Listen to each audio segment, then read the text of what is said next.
Hello. In this video, we will talk about the purpose of having folders for your model. Folders are very important if you would like to access sections of your structure quickly and easily.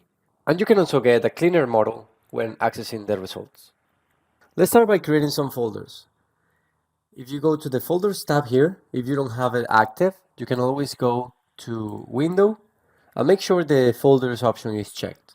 So I go to my folders, and we have different ways of creating folders. You can create an empty folder and start adding elements, or just from the selected elements you have selected, or just from visible.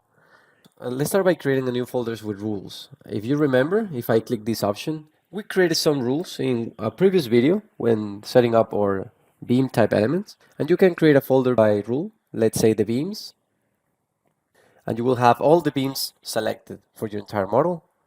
And we can create a second rule for the columns. So we have two different folders, one for the columns and one for the beams. And this is how it looks when I have the columns folder selected. Let's now set up different folders for the levels. I will set up one folder for levels 1 and 2, and two different folders for levels 3 and 4. So let me start by selecting all, my model. And if I select one, the front view, right now it's in perspective, but you can also go to View, Projection, and change it to orthogonal. And with the selection tool active, I'll just make sure to select all my elements, including panels, for the first two levels. If I right-click on my folder, I just create the folder from selected and just give it a name. And now this is part of my folder group. Another way of creating folders is by using one of our wizards.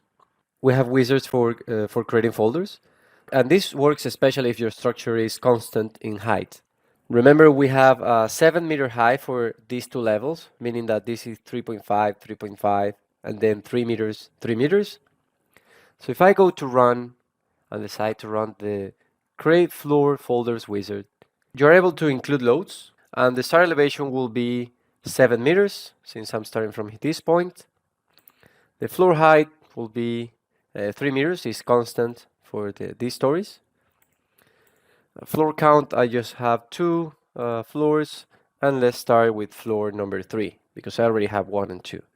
If I click OK, the wizard will be running, and it will create these 2 extra folders. If I select one, I will see my elements in floor number 3, and the same goes for floor number 4. And you could even toggle this option off, if you would like to hide the unselected objects in your model. Thank you.